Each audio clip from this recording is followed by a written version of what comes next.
Ayan, magandang araw mga kabayan. So ito na naman tayo, paluwas na naman, pakabila.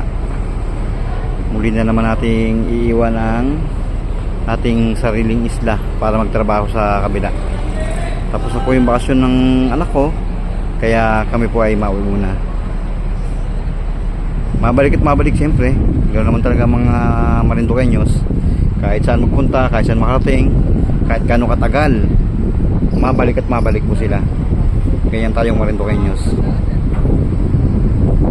Kahit marami tayong problema dito sa ating lalawigan, talagang there's no place like home, ika nga.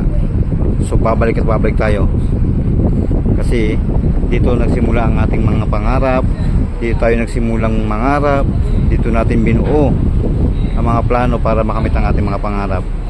Kaya naniniwala ko na kahit saan tayo makarating sa Manila o sa ibang bansa, kahit gaano katagal, may isang isla tayong naghihintay at ating babalikan, ang isla ng Marinduque. So yan ang po mga kabayan. Magandang araw sa lahat at ingat po tayong lahat. Ciao.